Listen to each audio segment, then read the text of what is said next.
사도신경 하심으로 2021년도 3월 11일 목요일 온라인 아침 기도회 하나님께 올려드리겠습니다. 사도신경 하시겠습니다. 전능하사 천지를 만드신 하나님 아버지를 내가 믿사오며 그 외아들 우리 주 예수 그리스도를 믿사오니 이는 성령으로 잉태하사 동정녀 마리아에게 나시고 본디오 빌라도에게 고난을 받으사 십자가에 못 박혀 죽으시고 장사한 지 사흘 만에 죽은 자 가운데서 다시 살아나시며 하늘에 오르사 전능하신 하나님 우편에 앉아 계시다가 저리로서 산자와 죽은 자를 심판하러 오시리라. 성령을 믿사오며 거룩한 공예와 성도가 서로 교통하는 것과 죄를 사하여 주시는 것과 몸이 다시 사는 것과 영원히 사는 것을 믿사옵나이다. 아멘. 찬송가 330장 찬송하시겠습니다. 사도신경 하심으로 2021년도 3월 11일 목요일 온라인 아침 기도회 하나님께 올려드리겠습니다. 사도신경 하시겠습니다. 전능하사 천지를 만드신 하나님 아버지를 내가 믿사오며 그 외아들 우리 주 예수 그리스도를 믿사오니 이는 성령으로 잉태하사 동정녀 마리아에게 나시고 본디오 빌라도에게 고난을 받으사 십자가에 못 박혀 죽으시고 장사한 지 사흘 만에 죽은 자 가운데서 다시 살아나시며 하늘에 오르사 전능하신 하나님 우편에 앉아 계시다가 저리로서 산자와 죽은 자를 심판하러 오시리라.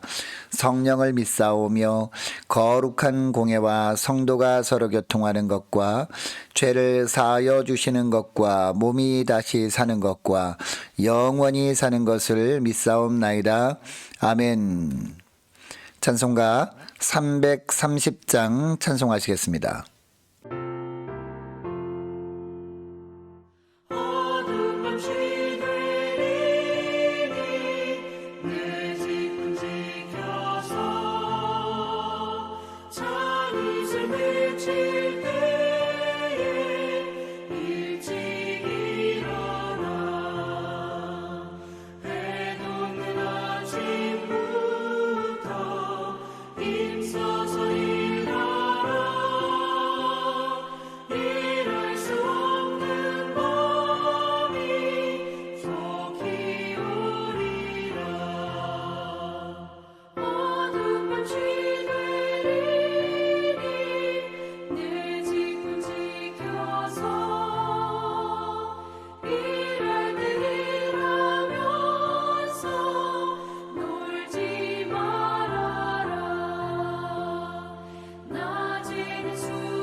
하나님 아버지 감사합니다. 오늘도 또 저희들에게 새날을 허락하시고 또 생명을 이어갈 수 있도록 은혜를 주셔서 오늘 하루도 또 새롭게 시작하게 하심을 감사합니다. 무엇보다도 주님께서 말씀으로 인도하는 대로 순종하며 나갈 때 오늘도 말씀을 통해서 부어주시는 은혜로 승리의 삶을 살게 되는 줄 믿사오니 오늘 주시는 말씀도 새겨 듣게 하시고 깨닫게 하시고 깨달음 받으러 순종케 하여 주옵소서. 예수님의 이름으로 기도합니다. 아멘. 오늘 이 시간에 하나님이 주시는 말씀은 구약성경 역대하 35장 20절에서 27절까지 말씀입니다. 이 모든 일 후 곧 요시아가 성전을 정돈하기를 마친 후에 애굽 왕 느고가 유브라덴 강가에 갈그미스를 치러 올라왔으므로 요시아가 나가서 방비하였더니 느고가 요시아에게 사신을 보내어 이르되 유다 왕이여 내가 그대와 무슨 관계가 있느냐 내가 오늘 그대를 치려는 것이 아니요 나와 더불어 싸우는 족속을 치려는 것이라 하나님이 나에게 명령하사 속히 하라 하셨은즉 하나님이 나와 함께 계시니 그대는 하나님을 거스르지 말라 그대를 멸하실까 하노라 하나 요시아가 몸을 돌이켜 떠나기를 싫어하고 오히려 변장하고 그와 싸우고자 하여 하나님의 입에서 나온 느고의 말을 듣지 아니하고 무기 또 골짜기에 이르러 싸울 때에 활 쏘는 자가 요시아 왕을 쏜지라 왕이 그의 신하들에게 이르되 내가 중상을 입었으니 나를 도와 나가게 하라 그 부하들이 그를 병거에서 내리게 하고 그의 버금 병거에 태워 예루살렘에 이른 후에 그가 죽으니 그의 조상들의 묘실에 장사되니라 온 유다와 예루살렘 사람들이 요시아를 슬퍼하고 예레미야는 그를 위하여 애가를 지었으며 모든 노래하는 남자들과 여자들은 요시아를 슬피 노래하니 이스라엘의 규례가 되어 오늘까지 이르렀으며 그 가사는 애가 중에 기록되었더라.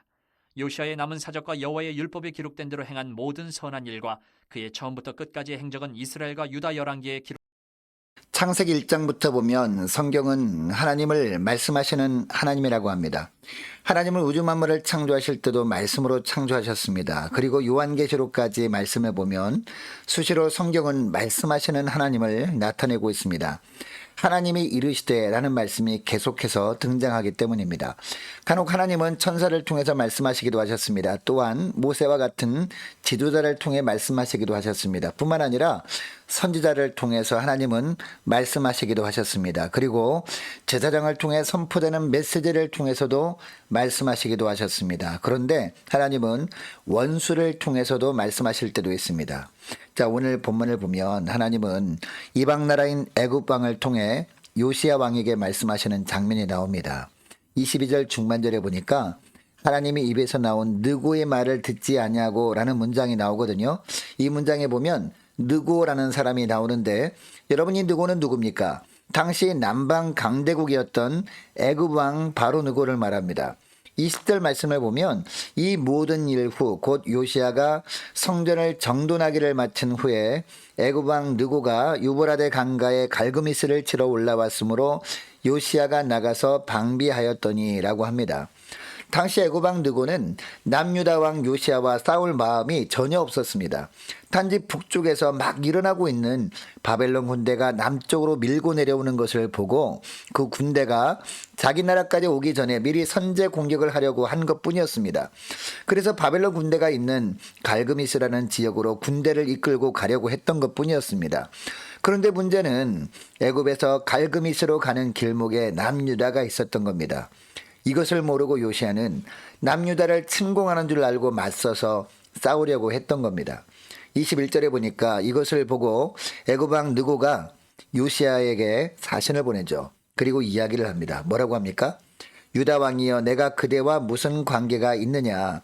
내가 오늘 그대를 치려는 것이 아니요 나와 더불어 싸우는 족속을 치려는 것이라.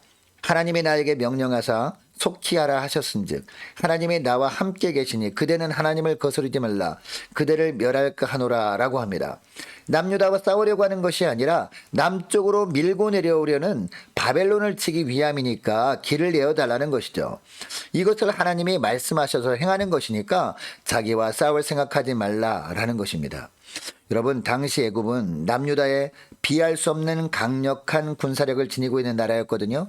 그래서 애굽이 정말 남유다를 침공하려고 하는 것이었다면 굳이 애굽 왕이 요시아에게 사신을 보낼 필요도 없었습니다. 그럼에도 사신을 보내서 이런 이야기를 했다는 것은 정말 요시아 왕과는 싸울 의사가 없었던 것을 알 수 있습니다. 그러므로 여러분, 요시아가 애굽 왕의 사신을 통해 이 말을 들었을 때 어떻게 해야 했습니까? 자기 고집대로 싸우려고 할 것이 아니라 하나님께 나아가 먼저 엎드려 기도함으로 하나님께 물어야 하지 않았을까요? 심지어 하나님을 믿지 않은 애굽 왕이 하나님이 자기에게 명령하셨다고 하고 또 하나님이 자기와 함께 하신다고 하니까 그 말이 정말인지 하나님께 물어봐야 했다는 겁니다. 그런데 요시아는 어떻게 합니까?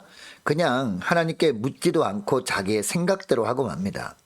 하나님은 이스라엘 백성들에게만 말씀하시는 하나님이신데 어떻게 하나님을 모르는, 그것도 자기 민족을 노예로 삼았던 애굽 왕에게 말씀하실 리가 없다고 단정하고 싸우려고 했던 것이죠. 결국 원수를 통해서도 말씀하시는 하나님을 인정하지 못하고 억지로 싸우다가 요시야 왕이 전쟁터에서 그만 전사하고 맙니다. 여러분 민수기 22장 28절 말씀에 보면 거짓 선지자 발람이 나오지 않습니까? 이 발람이 하나님의 뜻을 깨닫지 못하고 엉뚱한 길로 나가려고 하니까 나귀를 통해서도 말씀하시고 깨닫게 하셨던 하나님이셨습니다. 이것을 보면 하나님은 꼭 의로운 사람뿐만 아니라 내가 싫어하는 사람을 통해서도 말씀하실 수 있다는 것을 우리는 알아야 됩니다. 여러분 이것을 기억하시고 어느 누구의 말을 듣더라도 그 말 속에 나를 향한 하나님의 말씀을 깨달을 수 있는 영적인 분별력을 허락해 주옵소서.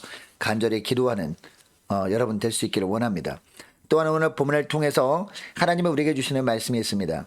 믿음이 신실한 자에게도 고난이 찾아올 수 있다는 겁니다. 중요한 것은 고난 가운데서도 하나님의 뜻을 깨닫고 그 뜻에 순종하는 겁니다. 고난의 터널을 지날 때 하나님은 내가 원하지 않는 길로 인도하실 때가 있습니다. 그러나 그것이 정말 하나님의 뜻이라면 순종해야 한다는 겁니다. 내가 싫어하는 길이라고 그 길을 외면하고 내 마음대로 행하면 결국 그동안 아무리 믿음으로 살았다고 해도 하나님의 징계를 받을 수밖에 없기 때문입니다.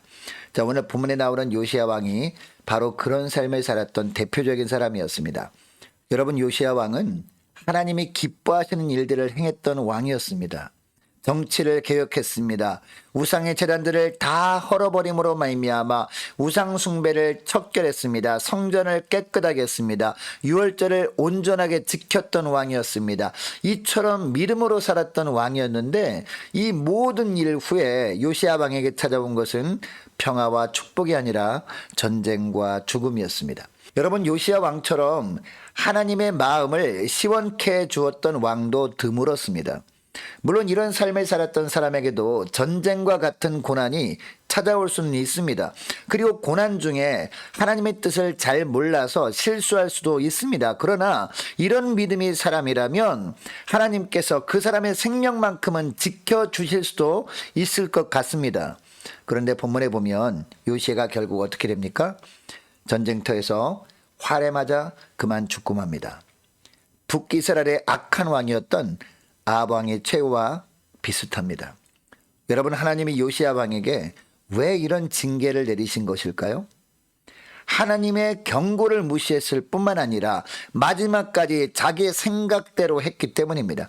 21절에 보면 하나님은 애굽 왕 바로의 사신을 통해서 경고하십니다. 그런데 22절에 보면 변장까지 하고 끝까지 싸우려고 합니다. 결국 23절에 보면 적의 화살을 맞고 죽게 됩니다. 여러분 요시야가 왜 이런 삶을 살았을까요? 전쟁 전까지는 그렇게 하나님 앞에 신실하게 살았는데 왜 하필 전쟁터에서 자기 뜻대로 행동했던 것일까요? 그동안 하나님이 주셨던 말씀만 가지고 살고자 했기 때문이었습니다. 여러분 하나님은 살아계신 하나님이십니다. 그때 새로운 말씀을 주시고 순종하길 원하시는 살아계신 하나님이 우리가 믿는 하나님 아닙니까? 만일 이런 하나님이시라는 것을 요시야가 진작에 알았더라면 전쟁 중이라도 요시야는 하나님께 다시 새롭게 물어야 했습니다. 그리고 그때 하나님이 주시는 새로운 말씀에 순종하면 되었을 겁니다. 그런데 그동안 주셨던 말씀대로 전쟁터에서도 살면 되는 것 아니냐 라고 자기 마음대로 생각하고 행동했기 때문에 결국 하나님은 요시야의 생명을 거둬가 버리신 겁니다. 여러분은 그동안 어떤 삶을 살아왔습니까? 옛날에 받은 은혜를 날마다 우려먹으면서 살아오진 않았습니까? 그리고 오늘도 어제 받은 은혜로 살려고 하고 있진 않습니까?